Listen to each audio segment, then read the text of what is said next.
ওকে, আমরা শুরু করি। লেকচার 9 হচ্ছে এনজাইম রেগুলেশন।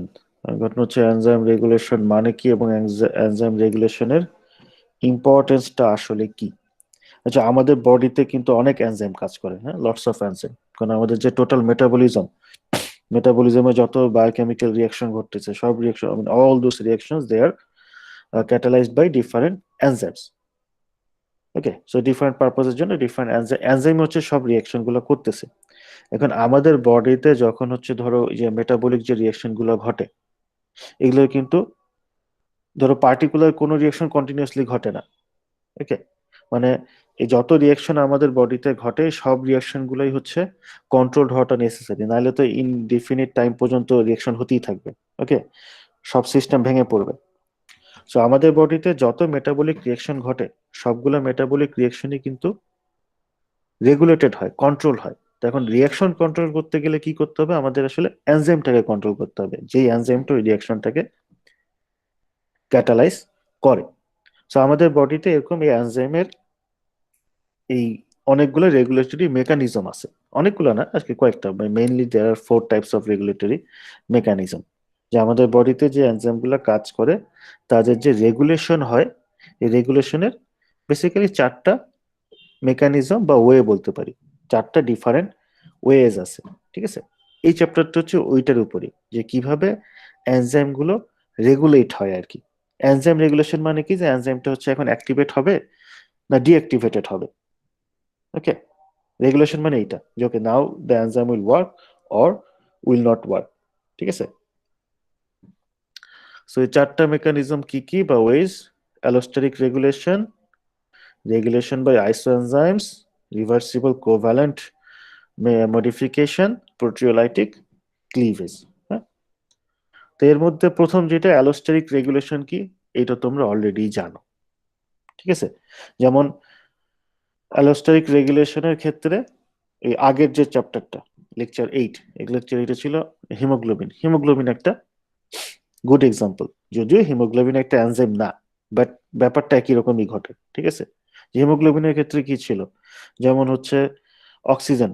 অক্সিজেন হচ্ছে হিমোগ্লোবিনের কিন্তু একটা রেগুলেটর, রাইট? কারণ একটা অক্সিজেন বাইন্ড করলে আদার অক্সিজেন বাইন্ডিংটা পজিটিভলি ইনফ্লুয়েসড হয়।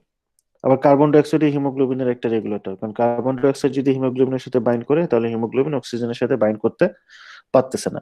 ওকে, so this is allosteric regulation আর কি। হ্যাঁ, সো আমাদের বডির বেশ কিছু এনজাইমে এরকম অ্যালোস্টেরিক রেগুলেশন ঘটে, যেমন আমরা একটা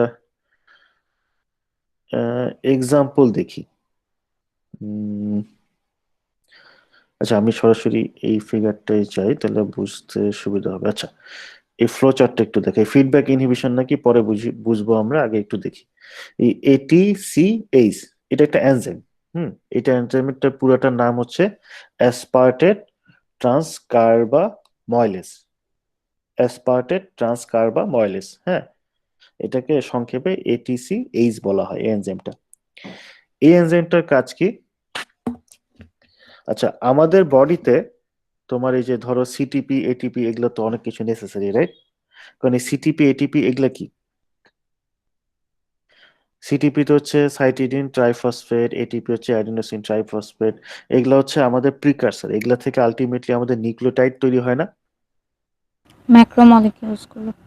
ইয়া, সো আলটিমেটলি ম্যাক্রোমলিকুল তৈরি হয়। তো সিটিপি এটিপি বেসিক্যালি এখান থেকে কি আমাদের হচ্ছে নিউক্লিওটাইড তৈরি হয়, কিন্তু আমাদের যে এটিজিসি আছে, অ্যাডেনিন গুয়ানিন সাইটোসিন, তারপরে ইউরাসিল।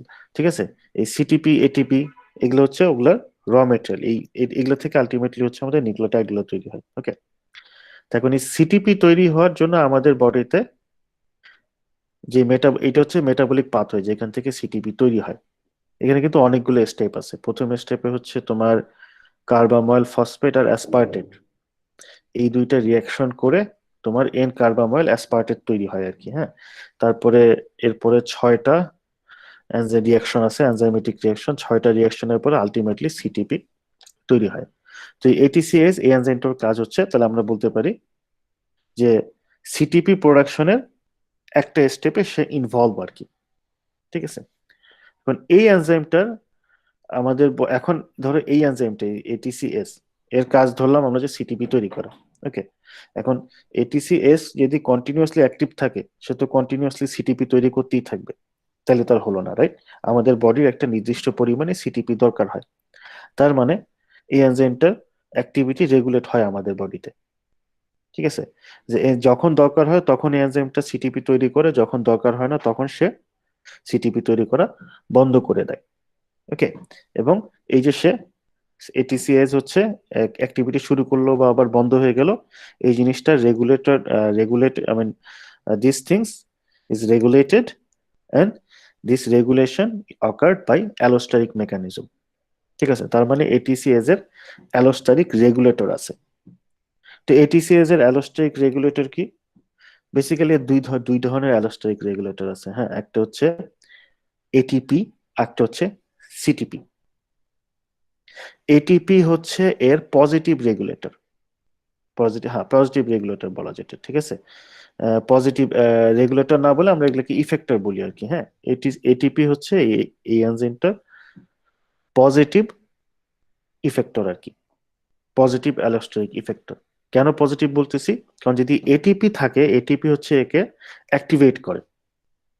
ওকে, মানে এটিপি হচ্ছে একে অ্যাক্টিভেট করে, মানে যদি if the ATP is in the system, then this enzyme will be activated and it will start synthesizing the N-carbamyl aspartate. So eventually CTP will be synthesized. Okay.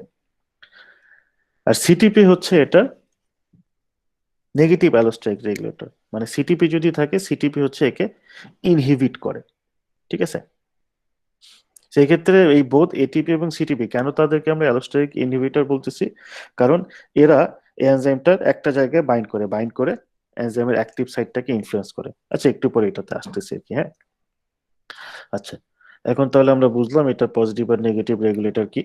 তো এর মধ্যে হচ্ছে এটিপি পজিটিভ ইফেক্টর, সিটিপি হচ্ছে negative effector. ওকে, আচ্ছা, এখন particularly এই রিঅ্যাকশনটার ক্ষেত্রে CTP আসলে কোত্থেকে আসে? সিটিপি কিন্তু এই এনজাইমটা নিজেই প্রডিউস করে, এনজাইমটা নিজেই সিটিপিটা প্রডিউস করে, এবং সিটিপি এটা হচ্ছে একটা নেগেটিভ ইফেক্টর। এই জন্য আমরা এই সিস্টেমটাকে ফিডব্যাক ইনহিবিশন বলি আর কি। This system is called feedback inhibition. তা আমাদের বডিতে এরকম প্রচুর ফিডব্যাক ইনহিবিশন ঘটে, এবং ফিডব্যাক ইনহিবিশন ঘটার মাধ্যমে আমাদের বডির এই এনজাইমের অ্যাক্টিভিটি গুলা কন্ট্রোল হয়। এরকম অনেক এনজাইম আছে। ঠিক আছে, ফিডব্যাক ইনহিবিশন খুব কমন একটা মেকানিজম আমাদের বডিতে, ভেরি কমন। ওকে, ওকে, সো আচ্ছা, এখন হচ্ছে যে সিটিপি আর এটিপি, কেন এই দুটাকে আমরা অ্যালোস্টারিক মানে সিটিপি এটিপির কাজ কি সেটা তো আমরা দেখলাম। এটিসিএস এর ইফেক্টর তারা, একটা পজিটিভ একটা নেগেটিভ, এবং ঘটনা হচ্ছে কেন আমরা সিটিপি এবং এটিপি কে অ্যালোস্টারিক রেগুলেটর বলতেছি বা অ্যালোস্টারিক ইফেক্টর বলতেছি। ঠিক আছে, আচ্ছা, তার আগে আচ্ছা আগে ওইটা বলে নিই।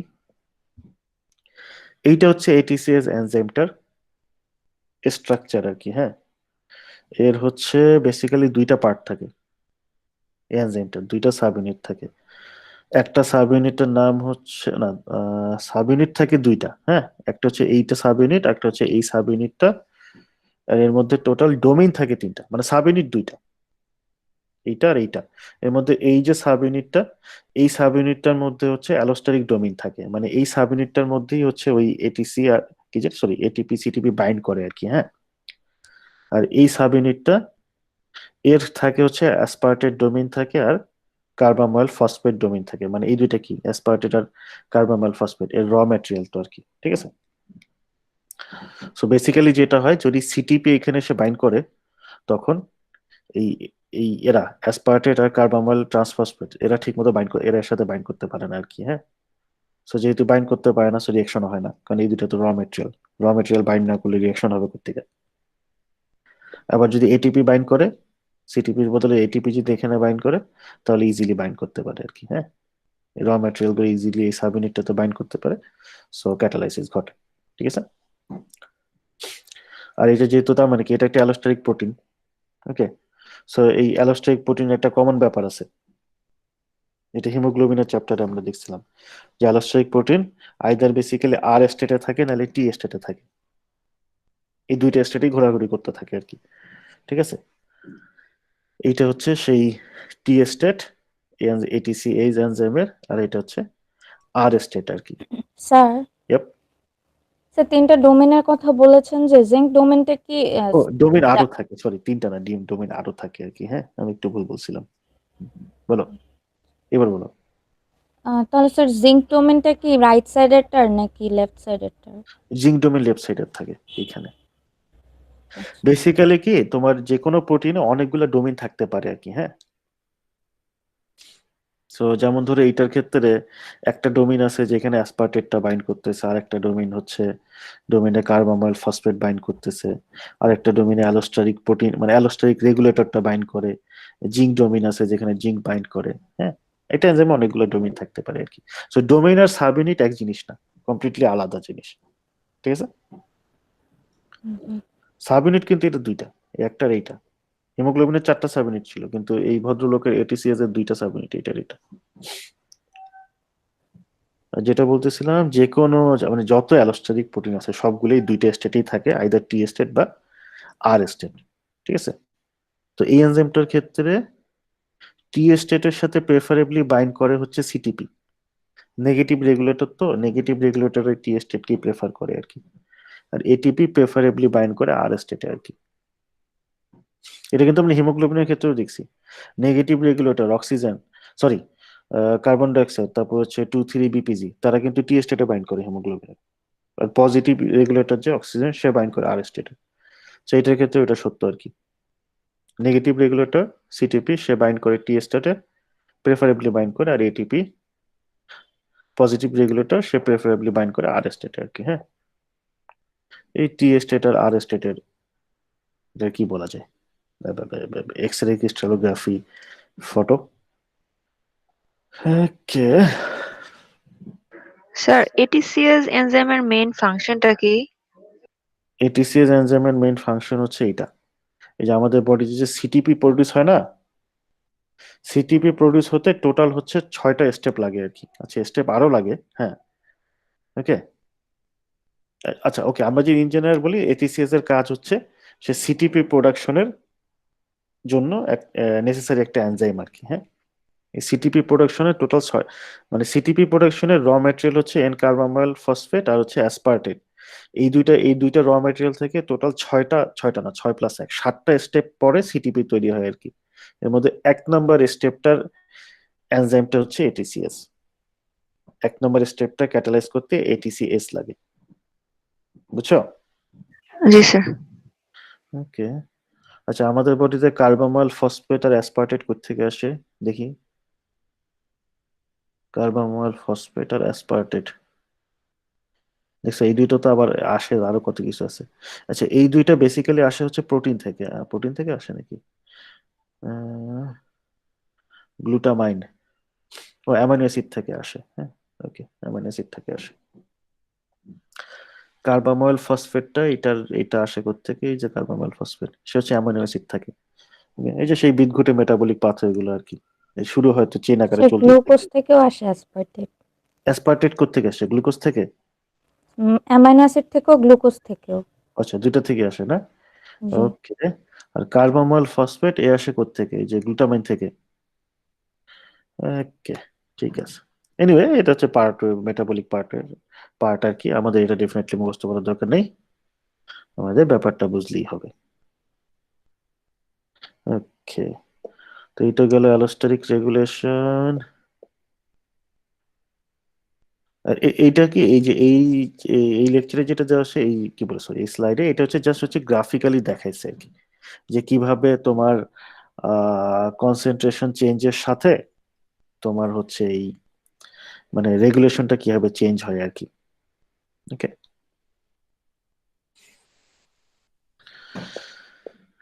স্যার, ইয়েপ, স্যার তার মানে স্যার মানে সিটি সিএটিএস এনজাইমের মধ্যে যদি সিটিপির কনসেন্ট্রেশনটা বেশি থাকে তাহলে এটা হচ্ছে নেগেটিভ ইফেক্টর হিসেবে কাজ করবে, মানে যদি বাইন্ড করে। ইয়েপ।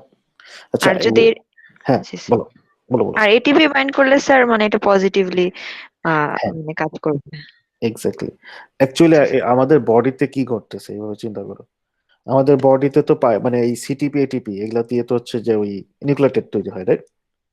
আচ্ছা, এখন ধরো আমাদের বডিতে এখন কি হয়, আমাদের বডিতে তো কন্টিনিউয়াসলি সেল ডিভিশন হচ্ছে না, এক সেল থেকে আরেক সেল তৈরি হচ্ছে।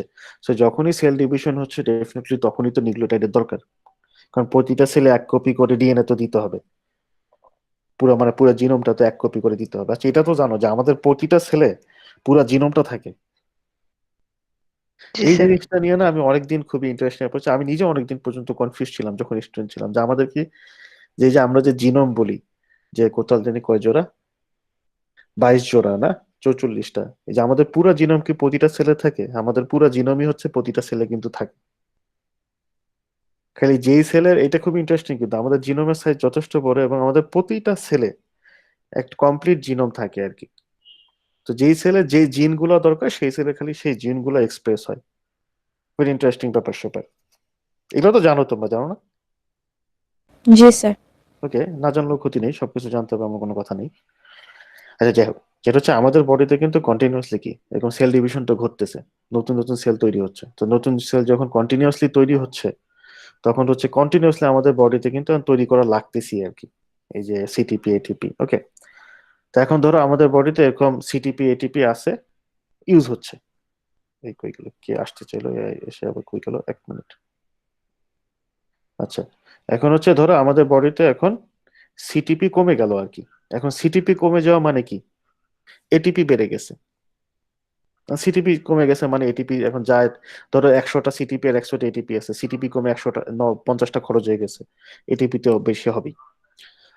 তো যখন আমাদের বডিতে সিটিপি কমে যাচ্ছে, তখন হচ্ছে এটিপির পরিমাণ বেড়ে যাচ্ছে। সো তখন এটিপি গিয়ে ইজিলি কার সাথে বাইন্ড করতেছে, তোমার এই এনজাইমটার সাথে গিয়ে এটিসিএস এর সাথে বাইন্ড করতেছে। সো এটি এটিসিএস এর সাথে বাইন্ড করার ফলে সে অ্যাক্টিভেটেড হচ্ছে, সে এখন এই ক্যাটালাইসিস করা শুরু করলো, শুরু করে সিটিপি তৈরি করা শুরু করে দিল। এখন সিটিপি তৈরি হচ্ছে, হতে হতে সিটিপির পরিমাণ একসময় কি আবার বেড়ে যাবে, মানে সিটিপির কনসেন্ট্রেশন বেড়ে যাবে। তখন সিটিপি গিয়ে হচ্ছে এনজাইমটার সাথে বাইন্ড করবে আর কি, করে তাকে ইনহিবিট করবে, যে এনাফ সিটিপি প্রোডাকশন হয়েছে আর দরকার নেই। সো এইভাবে আমাদের বডিতে এই প্রসেসটা রেগুলেটেড হয়, যে আমাদের বডিতে মানে প্রয়োজন অনুযায়ী বডি প্রডিউস করতে পারে সিটিপি আর এটিপি। বুঝতে পারছো? মানে মানে প্রয়োজন অনুযায়ী আর কি, যে যখন সিটিপি নাই তখন সিটিপি প্রডিউস করবে, যখন সিটিপি আনাক পরিমাণ প্রডিউস হয়ে যাবে তখন এনজাইম ইনহিবিট হয়ে যাবে। ফিডব্যাক মেকানিজম আমাদের বডিতে এইভাবেই কাজ করে আর কি, যে একটা ধরো পার্টিকুলার মলিকিউল দরকার, সো বডি এনজাইম হচ্ছে মানে সেটা তৈরি হতে থাকবে, যখন মলিকিউলটা এনাফ হয়ে যাবে তখন ওই মলিকিউলটাই গিয়ে হচ্ছে ওই প্রোডাকশন সিস্টেমটাকে ইনহিবিট করবে আর কি। মানে বেসিক্যালি তারা প্রোডাকশন সিস্টেমকে কিভাবে ইনহিবিট করে, এনজাইমকে ইনহিবিটের মাধ্যমে। বুঝতে পারছো? জি স্যার। ওকে। হুম।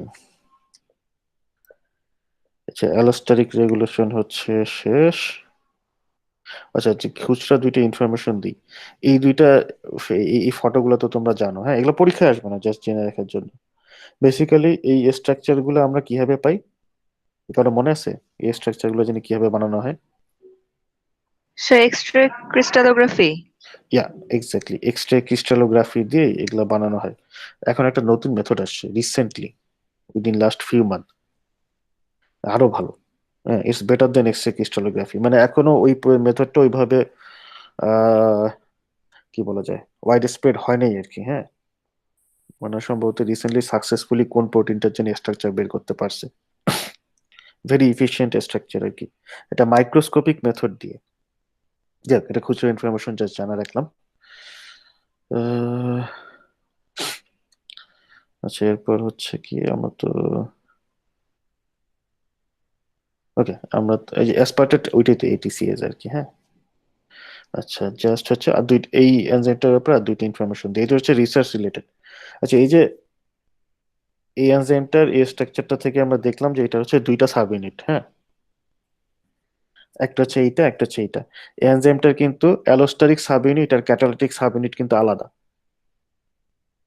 কারণ এটার অ্যালোস্টারিক সাব ইউনিট হচ্ছে এইটা আর কি, যেখানে হচ্ছে ওই রেগুলেটর এটিসি এটিপি আর সিটিপি এসে বাইন্ড করে। আর এটা ক্যাটালাইটিক সাব ইউনিট কিন্তু এইটা আলাদা। সব এনজাইমের যে এরকম আলাদা হবে এমন কোনো কথা নেই, অনেক এনজাইমের আছে ক্যাটালাইটিক সাইড অ্যালোস্টারিক সাইড একই হতে পারে, মানে আবার মানে সাব ইউনিট একই একই সাব ইউনিটও হতে পারে, অনেক এনজাইমের দুইটা আলাদা সাব ইউনিটও হতে পারে, ঠিক আছে? তো যখন আমরা কোনো এনজাইম নিয়ে গবেষণা করি, ধরো তুমি এখন কোনো একটা অ্যালোস্টারিক এনজাইম নিয়ে রিসার্চ করতেছো, ওকে, সো তোমার এটা জানার দরকার হবে যে কোন সাব ইউনিটটায়, মানে তুমি ধরো ওই একটা আননোন একটা অ্যালোস্টারিক এনজাইম পাইছো, এখন এটা তুমি ক্যারেক্টারিস্টিক জানতে চাচ্ছ, so definitely you will be interested to know whether their regulatory and I mean their catalytic and allosteric subunit are same, I mean are domain are located in the same subunit or not. ওকে, এই ধরনের ইনফরমেশনটা আমরা জানতে চাবো। সেগুলা বের বের করার কিছু ওয়ে আছে, যেমন এই এনজাইমটার ক্ষেত্রে এটা বের করা হয়েছিল এইভাবে, তোমার যে ধরো আমরা জানতে চাচ্ছি যে এই এনজাইমটার অ্যালোস্টারিক আর ক্যাটালাইটিক সাবইউনিট যে আলাদা, এইটা করা হয়েছিল এটা কেমিক্যালের মাধ্যমে। তোমার বিট ফসফো হাইড্রোক্সি মার্কিউরি বেনজোয়েট, এটা এই কেমিক্যালটা স্পেশালিটি হচ্ছে, এই কেমিক্যালটা যখন এটিসিএস এনজাইমের সাথে তোমার মিক্স করা হয়, মিক্স করলে সে হচ্ছে এটিসিএস এনজাইমটাকে তার দুইটা সাব ইউনিটে ভাগ করে ফেলে আর কি। সো যেভাবে যেটা করা হয়েছে, তোমার পুরো এনজাইমটার সাথে মানে এটিসিএস এর সাথে এটা মিশন হয়েছে, মিশনের ফলে এনজাইমটা দুইটা ভাগ হয়ে গেছে, তারপর হচ্ছে এই দুইটা ভাগকে আলাদা করা হয়েছে।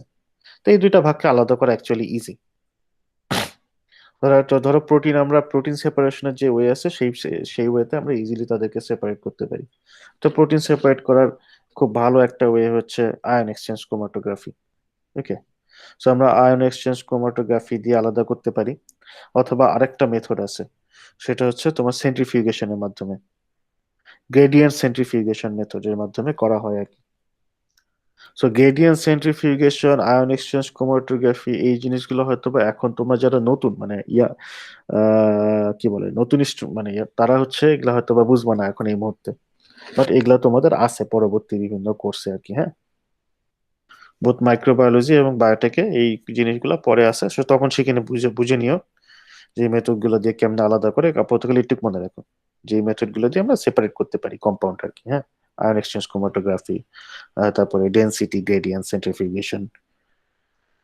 ওকে, এনিওয়ে, সো হচ্ছে এই দুইটা সাব ইউনিট আলাদা হয়ে যায়, তারপর সেপারেট করে ফেলা হয়, দুইটা সাব ইউনিটকে আলাদা আলাদা ভাবে সেপারেট করে। এখন হচ্ছে ধরো ইভালুয়েট করতে হচ্ছে যে কোনটা হচ্ছে, আমার কাছে দুইটা সাব ইউনিট আলাদা আছে এখন, এখন আমি দেখতে যাচ্ছি যে কোনটা ক্যাটালাইটিক সাব ইউনিট আর কোনটা হচ্ছে অ্যালোস্টারিক সাব ইউনিট আর কি। তো দুইটা সাব ইউনিটের সময় আলাদা আলাদা ভাবে মিশাও, তোমার হচ্ছে তুমি কি বলে ধরো সিটিপি দাও, ওকে, অথবা দুইটা সাব ইউনিটে তুমি আলাদা আলাদা ভাবে ধরো সাবস্ট্রেট দাও, দেখো কোন সাব ইউনিটটা সাবস্ট্রেট পেলে তোমার ক্যাটালাইটিক অ্যাক্টিভিটি দেখাতে পারে, ঠিক আছে?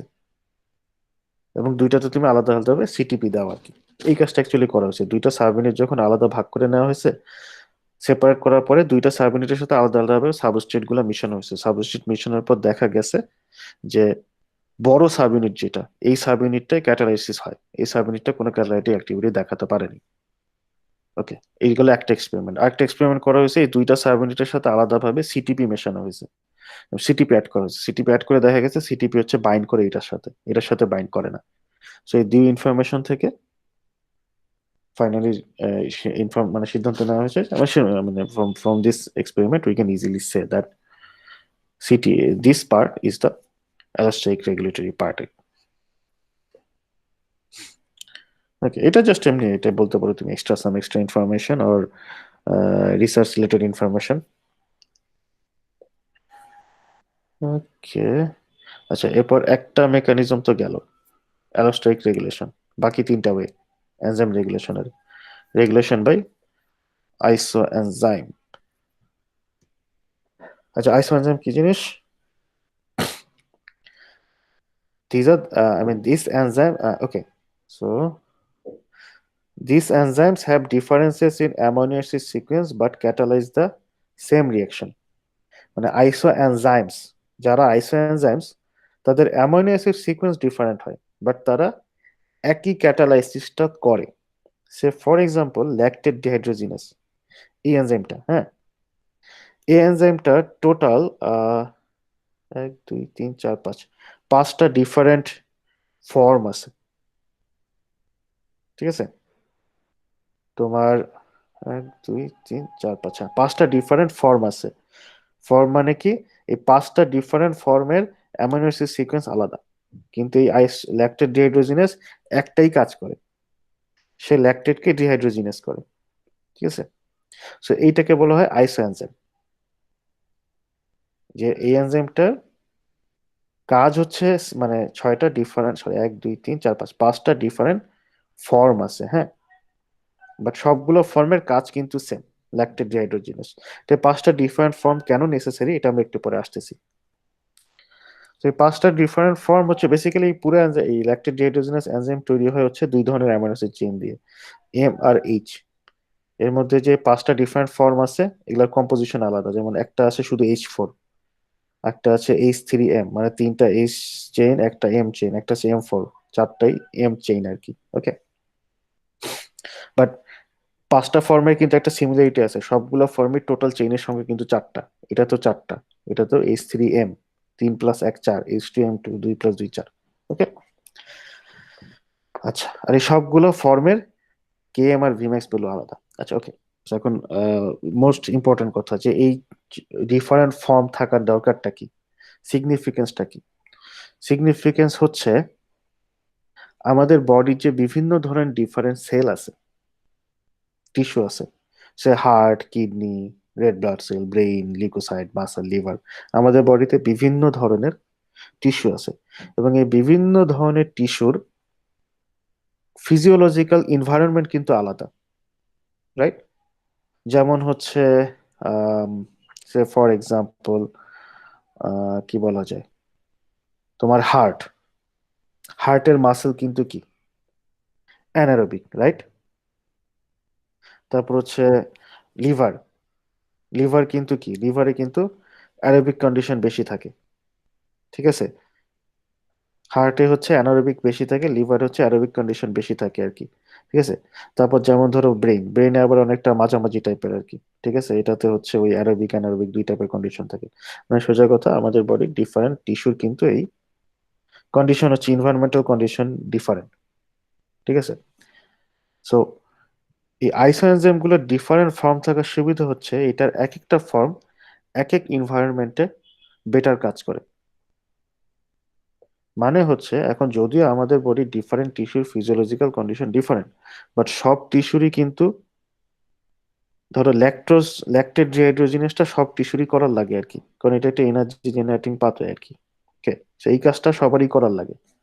সো যেই এনজাইমটা এই কাজটা করে, থিওরিটিক্যালি কি আইদার এই এনজাইমটা এমন হতে হবে যে সব এনভায়রনমেন্টে একইভাবে কাজ করতে পারে, কিন্তু আমরা জানি কি যে এনজাইমের অ্যাক্টিভিটির ওপর ফিজিওলজিক্যাল এনভায়রনমেন্টে ডিরেক্ট ইফেক্ট আছে। এনজাইম একটা প্রোটিন, এক এক এনজাইম এক এক ধরনের ফিজিওলজিক্যাল কন্ডিশনে বেটার কাজ করে। ঠিক আছে, সো এই ল্যাকটোজ ডিহাইড্রোজিনে যদি সবগুলো টিস্যুতে হতে চায়, একটা অপশন হচ্ছে এই সেম এনজাইমটাই সবগুলো এনভায়রনমেন্টে একইভাবে ইফেক্টিভ থাকবে, বাট এটা থিওরিটিক্যালি পসিবল না আর কি। হুম, সো সেই ক্ষেত্রে হচ্ছে হিয়ার্স কাম দ্য আইসো এনজাইম। এই সেম এনজাইমটা ডিফারেন্ট ফর্ম থাকার কারণে সুবিধা হচ্ছে এই ডিফারেন্ট ফর্ম ডিফারেন্ট টিস্যুতে ইফেক্টিভলি কাজ করতে পারে।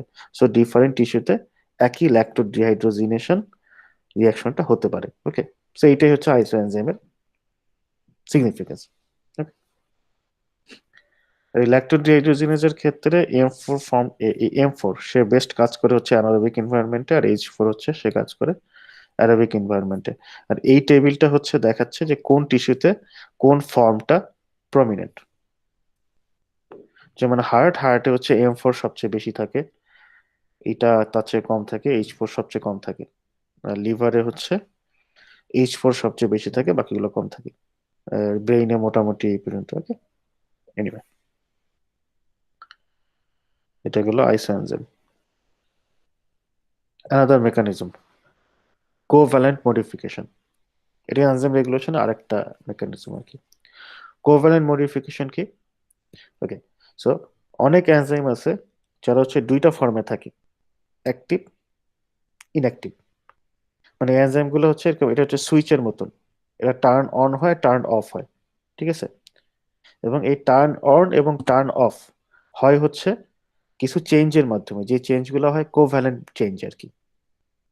মানে এই ধরো একটা এনজাইম, এই এনজাইমটা ধরো একটা এনজাইম যার সে হচ্ছে টার্ন অফ আছে, ইনঅ্যাক্টিভ অবস্থায় আছে, তার মধ্যে একটা চেঞ্জ আসবে, সেই চেঞ্জটা আসবে কোভ্যালেন্ট মডিফিকেশনের মাধ্যমে, চেঞ্জ হয়ে সে অন হবে বা অ্যাক্টিভ হবে। ঠিক আছে? সো এই ধরনের এনজাইম দেখি এক্সাম্পল, ধরো এই এনজাইম গুলা, এখানে এনজাইমের নাম দেওয়া আছে। আচ্ছা, এইখানে কিছু এনজাইমের নাম দেওয়া আছে, ঠিক আছে? যেমন ধরো আরএনএ পলিমারেজ, গ্লাইকোজেন ফসফোরাইলেজ, ঠিক আছে, এই এনজাইম। তারপর এখানে আরো কিছু প্রোটিনের নাম দেওয়া আছে, ওকে, হিস্টোন, র্যাস, এসআরসি, ঠিক আছে? সো এই প্রোটিনগুলা তারা হচ্ছে, I mean they get activated by covalent modification. So covalent modification মানে যেই প্রোটিনগুলোর কোভ্যালেন্ট মডিফিকেশন ঘটে, তার মানে কোভ্যালেন্ট মডিফিকেশনের মধ্যে রেগুলেশন ঘটে, তারা এই অ্যাক্টিভ আর ইনঅ্যাক্টিভ এই দুইটা ফর্মে দে ক্যান মুভ। অ্যাক্টিভ থেকে ইনঅ্যাক্টিভ হচ্ছে, ইনঅ্যাক্টিভ থেকে অ্যাক্টিভ হচ্ছে। হ্যাঁ, তা আমাদের বডিতে এরকম অসংখ্য প্রোটিন আছে, নট অনলি এনজাইম, এরকম অসংখ্য প্রোটিন আছে যে প্রোটিনগুলোর হচ্ছে এরকম, তারা একবার অ্যাক্টিভ হয় আরেকবার ইনঅ্যাক্টিভ হয়, একবার অ্যাক্টিভ হয় একবার ইনঅ্যাক্টিভ হয় থ্রু কোভ্যালেন্ট মডিফিকেশন। হ্যাঁ, তো কি ধরনের কোভ্যালেন্ট, আচ্ছা এখন আমরা দেখি কোভ্যালেন্ট মডিফিকেশন আবার অনেক ভাবে হতে পারে। যেমন ধরো এইখানে হচ্ছে সেই ওয়েগুলা, ফসফোরাইলেশন, এসিটাইলেশন। আচ্ছা একটা বুঝাই তাহলে বুঝো, ফসফোরাইলেশনের ক্ষেত্রে কি ঘটে, ধরো প্রোটিনটা অফ অবস্থায় আছে,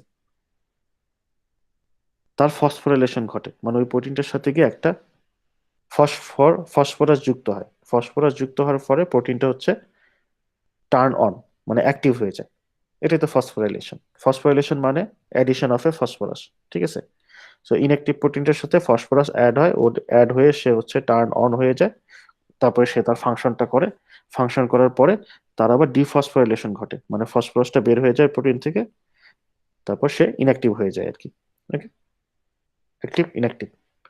সো ফসফোরাইলেশন এরকম একটা মডিফিকেশন আর কি। তাই এই যে ফসফরাস যে অ্যাড হয়, ফসফরাস অ্যাড হয় হচ্ছে কোভ্যালেন্ট বাইন্ডিং বন্ড ফরমেশনের মাধ্যমে, এই জন্য এটাকে কোভ্যালেন্ট মডিফিকেশন বলা হয়। ঠিক আছে?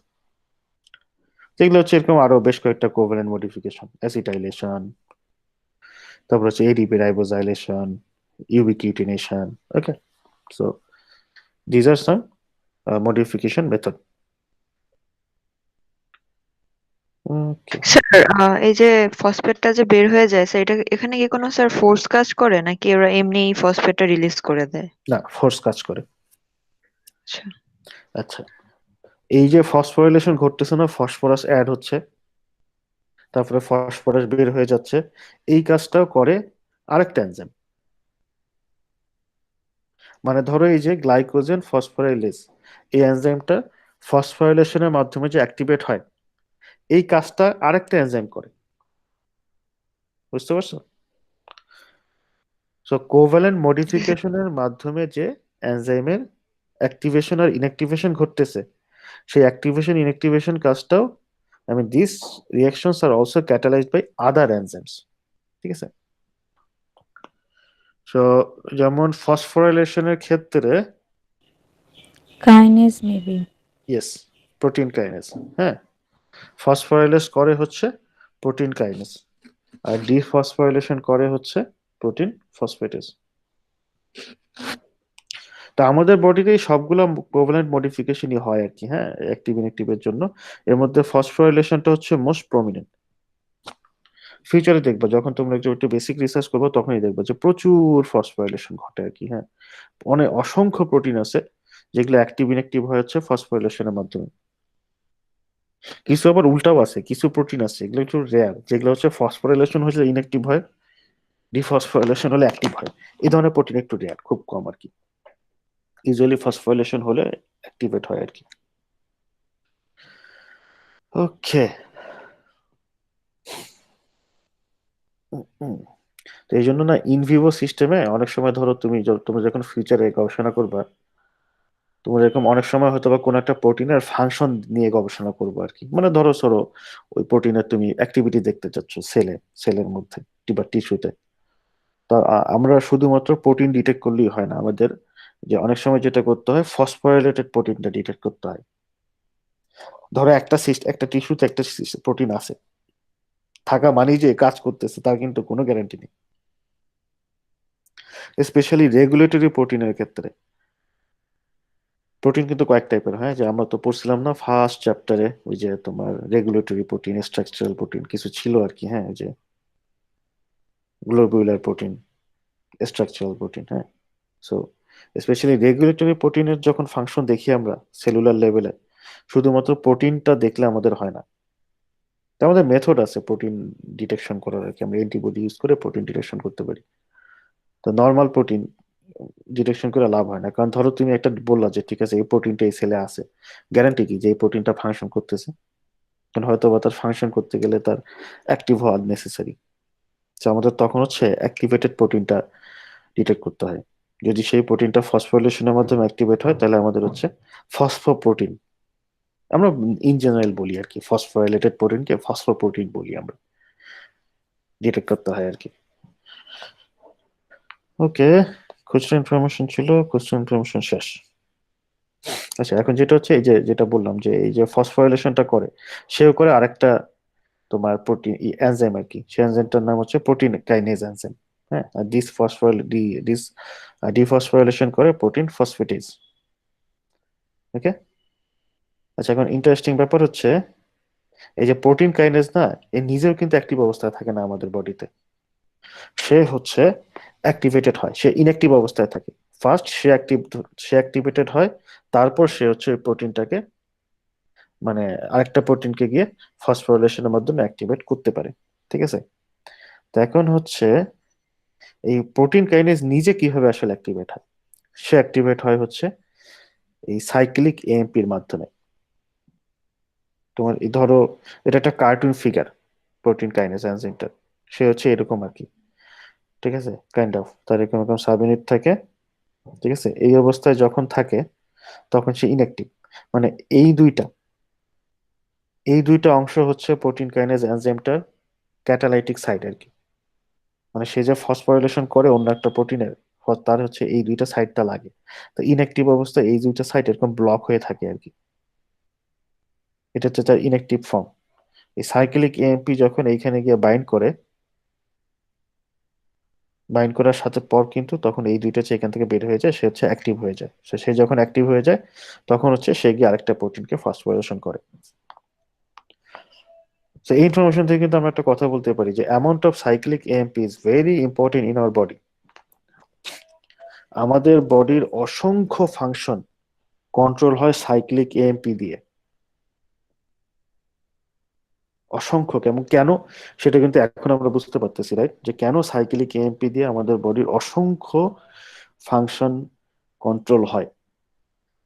কারণ cyclic AMP necessary for the activation and of the protein kinase.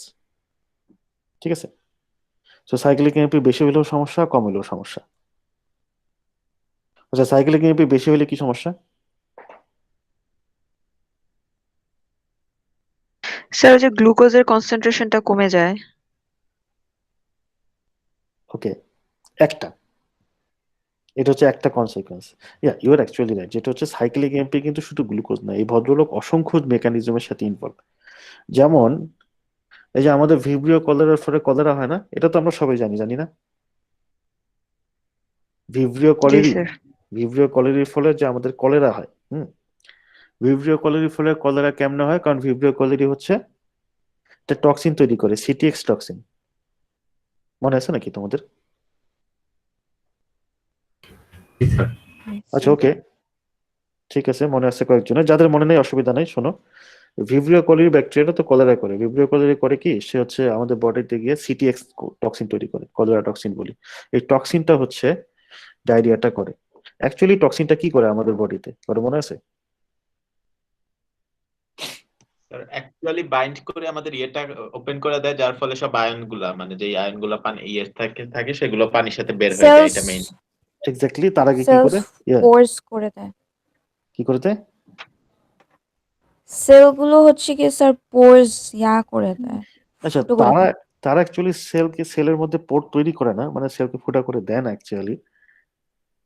আচ্ছা, যেটা হচ্ছে আমাদের সেলের মধ্যে কতগুলো স্যার গেট আছে কিন্তু, ইয়া। স্যার এন্ডোপ্লাজমিক রেটিকুলামের সাথে বাইন্ড করে, তারপর স্যার ট্রান্সপোর্টেশনের ওখানে স্যার ইনফ্লুয়েন্স করে। ওকে, আচ্ছা তোমরা সবাই ঠিক আছো। হ্যাঁ, যেটা হচ্ছে আমাদের সেলে অনেকগুলো গেট আছে। আমি একটু ক্লিয়ার করি আর কি, যে অ্যাকচুয়ালি সিটেক্স কি কাজটা করে। আমাদের বডিতে অনেকগুলো গেট আছে, সরি বডিতে না, সেলে আর কি। এই গেট গুলো দিয়ে আয়ন যাতায়াত করে, যেমন ধরো পটাশিয়াম আয়ন, ক্যালসিয়াম আয়ন, ও হাইড্রো এইচ প্লাস পানি, হ্যাঁ, সেলের ভেতর দিকে যাতায়াত করতে পারে। তা আমাদের বডিতে এই সেলে এই ট্রান্সপোর্ট গুলো কন্ট্রোল হয় কতগুলো গেটের মাধ্যমে। এগুলাকে আমরা চ্যানেল বলি অ্যাকচুয়ালি। আমাদের সেলগুলোতে এরকম অনেক ধরনের চ্যানেল থাকে, ক্লোরাইড চ্যানেল, পটাশিয়াম চ্যানেল। তো এই চ্যানেলটা হচ্ছে গেটের মতো আর কি, খোলে বন্ধ হয়। তো এই খোলা যখন খোলে, ধরো যখন তার ট্রান্সপোর্টেশনের দরকার হলো, গেট খুললো, ধরো ক্লোরাইড ট্রান্সপোর্টেশনের দরকার হলো, ক্লোরাইডের গেট খুলে গেল, ট্রান্সপোর্ট ঘটলো। তো গেট খোলা বন্ধ কন্ট্রোল করে কিছু প্রোটিন। যেই প্রোটিন গুলা করে, এই প্রোটিন গুলার তোমার রেগুলেশন হয় কোভ্যালেন্ট মডিফিকেশনের মাধ্যমে। ওকে, তো বেসিক্যালি ফসফোরিলেশনের মাধ্যমে। মানে ফসফোরিলেশন হলে তখন হচ্ছে ওই প্রোটিন গুলো অ্যাক্টিভেট হয়, তারা হচ্ছে গেটটাকে খুলে দেয়, ক্লোরিন বের হয়ে যায়। ঠিক আছে। সিটিএক্স টক্সিন বেসিক্যালি সাইক্লিক এএমপিটাই বাড়ায় দেয়। সিটিএক্স টক্সিন বেসিক্যালি কি করে, সে হচ্ছে সাইক্লিক এএমপি না, সাইক্লিক এএমপির পরিমাণ বাড়ায় দেয়। সাইক্লিক এএমপি যেই সাইকেল দিয়ে তৈরি হয় না, এই কি সাইকেল নাম এটার, সাইক্লিক এএমপি, অ্যাডিনাইল সাইকেলস, অ্যাডেনাইল সাইক্লেস, হ্যাঁ, অ্যাডেনাইলের সাইক্লেস, অ্যাডেনাইল সাইক্লেস, হ্যাঁ। সিটিএক্স করে কি, এই অ্যাডেনাইল সাইক্লেস এর অ্যাক্টিভিটি বাড়ায় দেয়। এই অ্যাডেনাইল সাইক্লিজের অ্যাক্টিভিটি বাড়ার কারণে সিএমপি বেশি তৈরি হয়। এই সিএমপি গিয়ে হচ্ছে কি বলে, এই অকাজটা করে আর কি, হ্যাঁ। যেহেতু সিএমপি বেড়ে যায়, তো সিএমপি হচ্ছে তখন এই প্রোটিন কাইনেসকে অ্যাক্টিভেট করে দেয়। প্রোটিন কাইনেস ভদ্রলোক গিয়ে তখন হচ্ছে ওই প্রোটিন গুলাকে অ্যাক্টিভেট করে দেয়, যারা ইনভলভ হচ্ছে ওই চ্যানেল গুলা মেনটেন করার জন্য। And অতিরিক্ত সাইক্লিক এমপি হয়ে গেছে সিটিএক্স টক্সিনের কারণে। And অতিরিক্ত সাইক্লিক এমপি, সে অতিরিক্ত হচ্ছে, মানে সে হচ্ছে প্রোটিন কাইনেসকে একদম অ্যাক্টিভ করে রাখতেছে অলওয়েজ। সে প্রোটিন কাইনেসও ভদ্রলোক গিয়ে হচ্ছে ওই চ্যানেল কন্ট্রোলিং প্রোটিন গুলো অ্যাক্টিভেট করে রাখতেছে। সব চ্যানেল ওপেন হয়ে বসে থাকতেছে। বুঝা গেল ব্যাপারটা? জি স্যার। ওকে, সো এই বিসিএস 2 চ্যাপ্টারে যে জিনিসগুলো পড়তেছে, এগুলো সবগুলো আসলে রেলিভেন্ট আলটিমেটলি, রাইট? কোনো কিছু কিন্তু ইরেলিভেন্ট না। তুমি এরকম যখন পড়বা না, পড়ার সময় হচ্ছে এই জিনিসগুলোর সাথে একটু কোরিলেট করার চেষ্টা করবা অন্যান্য সাবজেক্ট গুলোর সাথে। তখন দেখবা যে আরো বেশি ইন্টারেস্ট পাবা আর কি। ওকে, আমাদের বডি খুবই কমপ্লেক্স ব্যাপার স্যাপার আর কি। Everything is I mean regulated in a very nice and efficient way. So এই সাইকেলে কি মানে বেশি হলেও ভেজাল, কম হলেও ভেজাল। বেশি হলেই যে এইসব কাজ করে বেড়াবে, ঠিক আছে। অসংখ্য মানে প্রোটিন যেটা অ্যাক্টিভেট হওয়ার দরকার নেই, কন্টিনিউয়াস অ্যাক্টিভেট করে বসে থাকবে আর কি। ঠিক আছে। আবার যদি তোমার ইয়া হয়, আম, কম হয়, সমস্যা কম হলে তো ভাই প্রোটিনের অ্যাক্টিভেট হওয়া দরকার, অ্যাক্টিভেট হচ্ছে হবে না আর কি। এনিওয়ে, স্যার এখানে স্যার ইয়েলো পোর্শনটা স্যার এখানে কি মিন করেছে এই যে ফিগারে? ওইটা আচ্ছা, এইটাই হচ্ছে পুরো ইয়াটা, তোমার এই প্রোটিন কাইনেজ, এটাই। ও আচ্ছা। এটা হচ্ছে এই প্রোটিন কাইনেজ এনজাইমটা আর কি, হ্যাঁ। বেসিক্যালি এই দুইটা হচ্ছে বলতে পারো তার ক্যাটালাইটিক সাব ইউনিট আর কি। হুম, ক্যাটালাইটিক সাব ইউনিট। আর এইটা হচ্ছে তার ক্যাটালাইটিক সাইড আর কি। এটা ইনঅ্যাক্টিভেট অবস্থায় থাকে যখন সাইক্লিক এমপি যুক্ত হয় এখানে গিয়ে, এই যে এই জায়গাগুলোতে 4টা সাব ইউনিট যুক্ত হতে পারে আর কি, হ্যাঁ, প্রোটিন কাইনেজের সাথে। সাইক্লিক এমপি যখন যুক্ত হয়, সাইক্লিক এমপি, তখন হচ্ছে এই সাইটগুলো অ্যাক্টিভেট হয়ে যায়।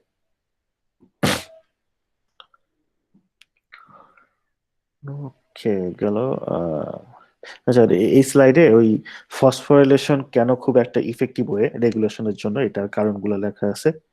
পড়ে ফেললে বুঝবা। ফসফোরিলেশনের ফলে যেটা হয়, phosphate group ads A negative charge in the protein molecule. এর ফলে তার অন্যান্য ফার্দার গ্রুপের সাথে ইন্টারঅ্যাক্ট করা ইজি হয়ে যায়। Phosphate group can form hydrogen bonds. The free energy of phosphorylation is large. মানে যখন একটা প্রোটিন অ্যাক্টিভেট হওয়ার সময় তার যখন যে ফসফোরিলেশন ঘটে, তখন একটা বেশ ভালো পরিমাণে ফ্রি এনার্জি তৈরি হয় আর কি। সো এই ফ্রি এনার্জিটা তখন অন্য কাজগুলো করার জন্য হেল্প করে, ঠিক আছে। ক্যান অকার র্যাপিডলি আর slowly as needed. Can achieve amplification, চাইলে আমরা না কয়েক গুণ অ্যাম্প্লিফাই করতে পারি অ্যাক্টিভেশনটাকে। Okay, link to energy status of cell, মানে সেলের এনার্জির স্ট্যাটাসের উপর ডিপেন্ড করে যে কত ইফিশিয়েন্টলি অ্যাক্টিভেট হবে কি হবে না। সো এগুলো হচ্ছে যা these are the reason why phosphorylation is a very effective way to regulate proteins. Okay, covalent modification আর লাস্ট আরেকটা আছে জাইমোজেন।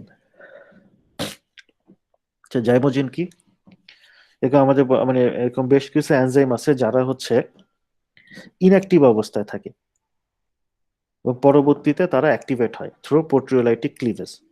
কিন্তু এটা কিন্তু কোভ্যালেন্ট মডিফিকেশনের মতো না। হ্যাঁ, কোভ্যালেন্ট মডিফিকেশনে হচ্ছে active inactive, back and fourth, তারা অ্যাক্টিভ থেকে ইনঅ্যাক্টিভ হতে পারে, ইনঅ্যাক্টিভ থেকে অ্যাক্টিভ হতে পারে। জাইমোজেনের ব্যাপারটা এরকম না। জাইমোজেনরা ধরো ইনঅ্যাক্টিভ অবস্থায় আছে, এই ইনঅ্যাক্টিভ অবস্থাটা হচ্ছে আমরা প্রিকারসার বলি। এই ইনঅ্যাক্টিভ থেকে সে অ্যাক্টিভ হচ্ছে, অ্যাক্টিভ থেকে সে কিন্তু আর ইনঅ্যাক্টিভিটি যেতে পারবে না। ওকে, জাইমোজেনে সে ইনঅ্যাক্টিভ থেকে যে অ্যাক্টিভ হইলো দ্যাটস ইট, সে অ্যাক্টিভ থেকে আর ইনঅ্যাক্টিভেট হতে পারবে না। সো বেসিক্যালি যেটা হয়, তারা যখন ইনঅ্যাক্টিভ অবস্থায় থাকে সেটাকে আমরা হচ্ছে প্রিকারসার বলি। ইনঅ্যাক্টিভ অবস্থায় সে একটু বেশি, সে একটু সাইজে বড় থাকে আর কি। এরপরে হচ্ছে তার প্রোটিওলাইটিক ক্লিভেজ ঘটে। প্রোটিওলাইটিক মানে কি? প্রোটিন থেকে আসছে, প্রোটিন লাইসিস। ক্লিভেজ মানে ভেঙে যাওয়া। সো অরিজিনাল প্রিকারসার অবস্থায় যার যে বড় অবস্থা থাকে, সেটা থেকে হচ্ছে ক্লিভেজ এর মাধ্যমে সেটা একটু ছোট হয়ে যায়, মানে কেটে একটু, একটা এনজাইম এই কাজটা করে আর কি। হ্যাঁ, এনজাইম হচ্ছে এটাকে কেটে একটু ছোট বানায় ফেলে, বানায় হলে সে অ্যাক্টিভেট হয়ে যায়, তখন সে অ্যাক্টিভ ফর্মটা গিয়ে কাজ করে। সো দিজ আর জাইমোজেনস। ওকে, এগুলা হচ্ছে কিছু জাইমোজেনের এক্সাম্পল। আমাদের বডির অসংখ্য ইম্পর্টেন্ট এনজাইমস আছে যেগুলো হচ্ছে জাইমোজেন আর কি। হ্যাঁ, যেমন ধরো পেপসিন, কাইমোট্রিপসিন, ট্রিপসিন, কার্বক্সিপেপটাইডেজ, ইলাস্টেজ, এগুলো সব জাইমোজেন আর কি। হ্যাঁ, যেমন পেপসিন, পেপসিন কিন্তু ইনঅ্যাক্টিভ অবস্থায় থাকে, পেপসিনোজেন, এটা আমরা জানি। পেপসিনোজেন হচ্ছে পেপসিনের প্রিকারসার, ইনঅ্যাক্টিভ ফর্ম। এটা প্রোটিওলাইটিক ক্লিভেজের মাধ্যমে সেটা পেপসিনে তৈরি হয়। Chymotrypsinogen, inactive form of chymotrypsin enzyme. Through proteolytic cleavage, chymotrypsinogen become chymotrypsin, and chymotrypsin is the active enzyme. Okay, যেমন আমরা একটু কাইমোট্রিপসিনের ইয়েটা দেখি, যে অরিজিনালি কাইমোট্রিপসিনোজেন হচ্ছে এরকম থাকে, সাইজ হচ্ছে 245 অ্যামাইনো অ্যাসিডের সাইজ আর কি। হ্যাঁ, এই ট্রিপসিন এনজাইম, এই ট্রিপসিন এনজাইমটা হচ্ছে প্রোটিওলাইটিক ক্লিভেজ করে আর কি। ওকে, কোভ্যালেন্ট মডিফিকেশনের জন্য যেমন আরেকটা এনজাইমের হেল্প লাগে, এই প্রোটিওলাইটিক প্রোটিওলাইটিক ক্লিভেজের জন্য আরেকটা এনজাইম লাগে আর কি। হ্যাঁ, এই প্রোটিওলাইটিক ক্লিভেজ করে ট্রিপসিন এনজাইমটা, সে হচ্ছে কাটে আর কি, ইনঅ্যাক্টিভ এনজাইমটাকে কেটে অ্যাক্টিভ বানায়। Chymotrypsin originally 200, size is 245, trypsin এনজাইমটা সেটাকে কাটে, কেটে দেখো দুটো টুকরা বানায়। ওকে, টুকরা বানায় বানায় সেটারে ফার্দার আরো কাটে, কেটে হচ্ছে এই অবস্থা করে আর কি। ঠিক আছে, and these are the active form. Okay, okay, তো এই জাইমোজেন গুলোর অনেক ইম্পর্টেন্ট কাজ আছে। অনেক জাইমোজেন্স এনজাইম গুলো they are involved in various important physiological, I mean they serve various important physiological roles in our body. ঠিক আছে, যেমন ধরো ব্লাড ক্লটিং। আমাদের বডিতে যখনই কোনো ড্যামেজ ঘটে, সেটা এক্সটার্নাল ড্যামেজ করতে পারে, ইন্টারনাল ড্যামেজ করতে পারে, মানে বডির বাইরে ড্যামেজ হতে পারে, ভিতরে ড্যামেজ হতে পারে। ড্যামেজ হলে তখন হচ্ছে ব্লাড ক্লটিং তো দরকার, নেসেসারি হয়। তো ব্লাড ক্লটিং এর জন্য যে এনজাইম গুলো ইনভলভ, তারা জাইমোজেন্স আর কি। হ্যাঁ, তারা ইনঅ্যাক্টিভ অবস্থায় থাকে, প্রোটিওলাইটিক কাটের মাধ্যমে অ্যাক্টিভ হয়, ফাংশন করে। ইনসুলিন, ওকে, ইনসুলিন কিন্তু এই অবস্থায় থাকে, তোমার হচ্ছে ইনঅ্যাক্টিভ অবস্থায় থাকে, সেটা ফাংশনের জন্য অ্যাক্টিভেট হতে হয় আর কি। ঠিক আছে, যেমন ধরো তোমার সুবিধাটা, মানে কেন আসলে জাইমোজেনটার সিগনিফিকেন্স বা কেন তারা হচ্ছে ইনঅ্যাক্টিভ অবস্থায় থাকে। যেমন ধরো সে ফর এক্সাম্পল, ইনসুলিন তৈরি হয় কোথায়? প্যানক্রিয়াসে না? জি স্যার। প্যানক্রিয়াসে কিন্তু তোমার ওই ইনসুলিন তৈরি হয়, কিন্তু সে তৈরি হয় প্রিকারসার হিসেবে, অ্যাক্টিভ ইনসুলিন থাকে না। কেন সে ইনঅ্যাক্টিভ অবস্থায় থাকে? কারণ হচ্ছে তোমার ইনসুলিন যদি ইয়াতেই ডিস্ট্রয় হয়ে যায়, বা এরকম ধরো তোমার প্যানক্রিয়াসের মধ্যে অ্যাক্টিভেট হয়ে যায়, সে প্যানক্রিয়াস সেলটাকে ড্যামেজ করতে পারে, সামহাও করতে পারে, হ্যাঁ। যেমন ধরো আরেকটা বেটার এক্সাম্পল ধরো ট্রিপসিন। হুম। ট্রিপসিন হচ্ছে তোমার প্যানক্রিয়াস প্রডিউস করে, কিন্তু ট্রিপসিন নিজে কিন্তু প্যানক্রিয়াস সেলকে ডিস্ট্রয় করতে পারে, লাইক দ্য ইনসুলিন। ইনসুলিন নিজে প্যানক্রিয়াস সেলকে ডিস্ট্রয় করতে পারে আর কি। সো ট্রিপসিন হচ্ছে প্যানক্রিয়াসকে ডিস্ট্রয় করতে পারে। সো এই জন্য হচ্ছে প্যানক্রিয়াস ইনসুলিনকে প্রথমে অ্যাক্টিভ অবস্থায় তৈরি করে না, করে হচ্ছে ইনঅ্যাক্টিভ অবস্থায়, করে প্যানক্রিয়াস এটাকে রিলিজ করে দেয়, প্রিকারসরটাকে। সো প্রিকারসরটা প্যানক্রিয়াসের বাইরে গিয়ে অ্যাক্টিভেট হয়, এর ফলে প্যানক্রিয়াস নিজে আর ড্যামেজড হয় না আর কি। ঠিক আছে, এটা ধরো একটা কারণ। আরেকটা কারণ হচ্ছে তোমার এই যে প্রিম্যাচিউর অ্যাক্টিভেশনটা প্রিভেন্ট করে আর কি, যেখানে অ্যাক্টিভেট হওয়ার দরকার নেই সেখানে অ্যাক্টিভেট হচ্ছে না আর কি। ওকে,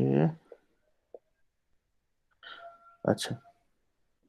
আর এইখানে কি দেখেছে, আচ্ছা এটা হচ্ছে ওই যে একটু আগে যেটা বললাম যে ট্রিপসিন হচ্ছে সেই এনজাইম যেটা হচ্ছে খুবই ইম্পর্টেন্ট তোমার এই অ্যাক্টিভেশন থ্রো, আমি জাইমোজেনের অ্যাক্টিভেশনের জন্য আর কি।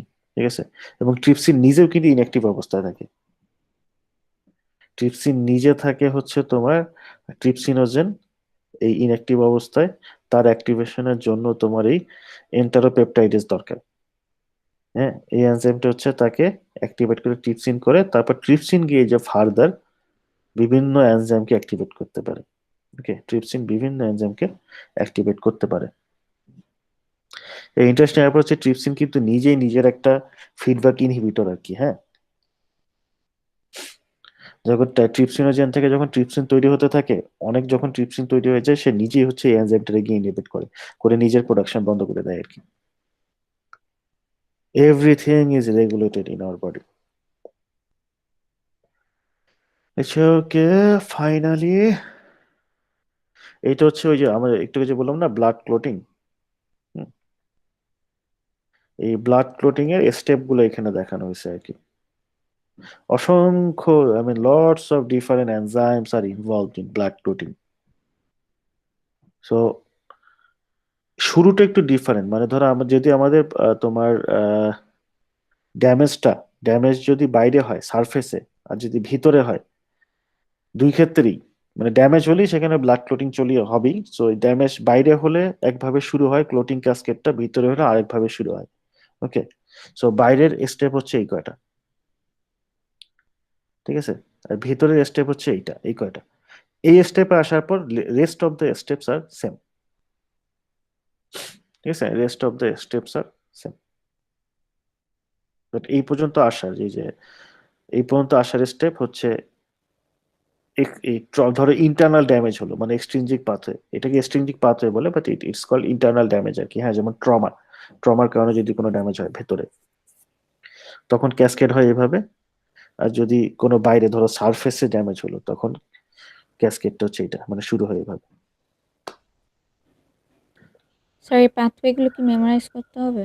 না না, ওপেন বুক এক্সাম তো, পাথওয়ে মেমোরাইজ করে কি করবো? তাতে ধরতে গেলে এখান থেকে কোনো কোয়েশ্চেনই আসবে না। হ্যাঁ, বুঝতে হবে, হ্যাঁ। কোশ্চেন তো হয়তো বা আমি এমন দিলাম যে তোমার না বুঝলে অ্যান্সার দিতে পারবে না। ওপেন বুক এক্সামে কি আসলে, না আমরা ওপেন বুক এক্সামের কোশ্চেন করতে পারি না, এটা আসলে কি বলবো, এটা আমাদেরও ঠিক ওইভাবে দোষ না। কারণ আমরা নিজেরও ওপেন বুক এক্সামের সাথে হচ্ছে মানে না, ফ্যামিলিয়ার না আর কি। নিজেরা সারা জীবন ট্রেডিশনাল সিস্টেমে হচ্ছে পরীক্ষা দিয়ে আসছি। সো এই জন্য আমাদের পক্ষে ওপেন বুক এক্সামের কোশ্চেন করে একটু ডিফিকাল্ট, একটু না অনেক বেশি ডিফিকাল্ট আর কি। আর ওপেন বুকের এক্সামের কোশ্চেন হইতে হয় এমন যে তুমি যেইখান থেকে ইচ্ছা সেইখান থেকে ইনফরমেশন নিয়ে আসো, কোনো সমস্যা নেই। কিন্তু তুমি যদি কনসেপ্টটা না বুঝো, ওইটা অ্যান্সার দিতে পারবা না। এটা হচ্ছে ওপেন বুকের এক্সামের কোশ্চেন হওয়া উচিত আর কি। বাট স্যার আপনার কোশ্চেন টাইপটা একটু ক্রিটিক্যাল হয় স্যার। কই, আমি তো এই 202 তে সহজ কোশ্চেন করি। জি না স্যার, অনেক ব্রেন স্ট্রিম করতে হয়। না, আমি হচ্ছে 400 লেভেলের কোর্সের কোশ্চেন চেষ্টা করি একটু একটু ক্রিটিক্যাল করার আর কি। হ্যাঁ, 100 200 এর কোশ্চেন তো আমি সহজ কোশ্চেন করি আসলে। তো ওপেন বুকের কিন্তু সিস্টেমটা হয় উচিত এরকম, হ্যাঁ, যে তুমি কনসেপ্টটা বুঝতেছো কিনা, তুমি প্রপারলি ইনফরমেশনটা ইউজ করতে পারতেছো কিনা। এখন আমাদের ড্রব্যাকস, আমরা হচ্ছে এই সিস্টেমে হ্যাবিচুয়েটেড না, সো আমরা এই সিস্টেমের কোশ্চেন ঠিক মতো করতে পারি না। আর একটা বড় প্রবলেম কি, এই ধরনের কোশ্চেন করতে প্রচুর টাইম লাগে, and অত টাইম তো আমাদের আসলে দেয় না।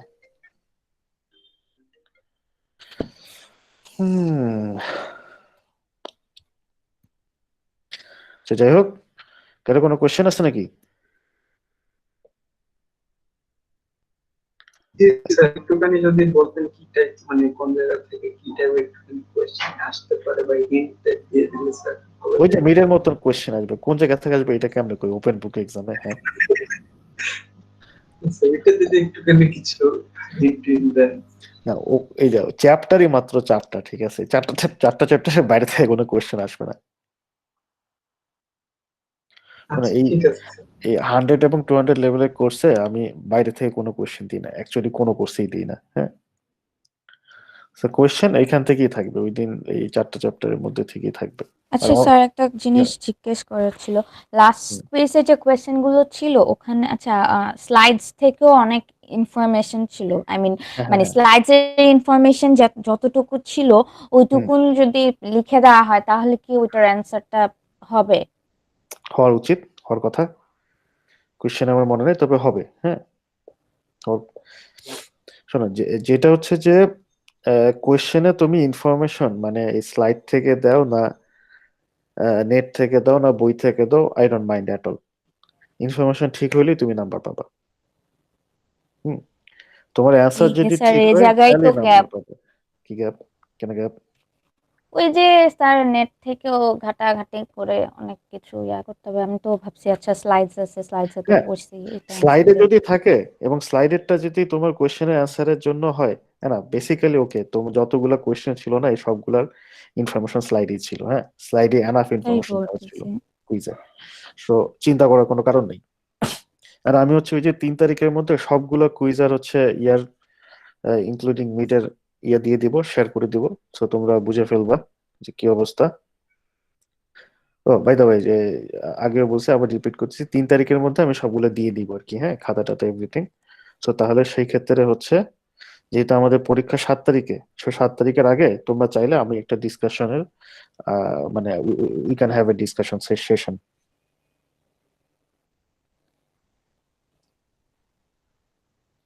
কেন স্যার? যদি দরকার হয়।